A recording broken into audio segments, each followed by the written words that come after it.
Saya pilih Nabi ni untuk dia. Saya pilih Nabi ni untuk dia. Okey. Mula.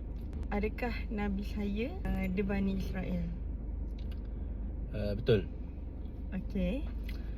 Adakah Nabi saya itu dia Ulul Azmi? Betul. Betul. Okay. Adakah Nabi saya tu dia boleh melenturkan besi? Tak. Okey, salah. Adakah Nabi saya tu ada surah nama dia? Alamak. Rasa tak ada.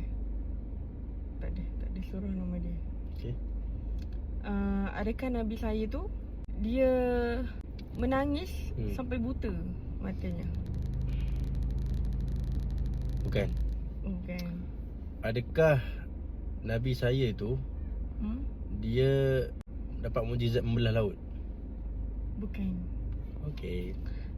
Adakah Nabi saya tu permulaan nama dia bermula dengan huruf I? Betul. Okey. Okey, Nabi saya adalah Nabi Isa alaihissalam. Betul. Nampak dari I, okey? Okey, silakan teka. Okey. Saya nak guess pula Nabi saya Nabi Ishak. Betul. Alaihissalam. Okey, Nabi Ishak dan Nabi Isa. Dua-dua I, mantap. Masya-Allah, mantap.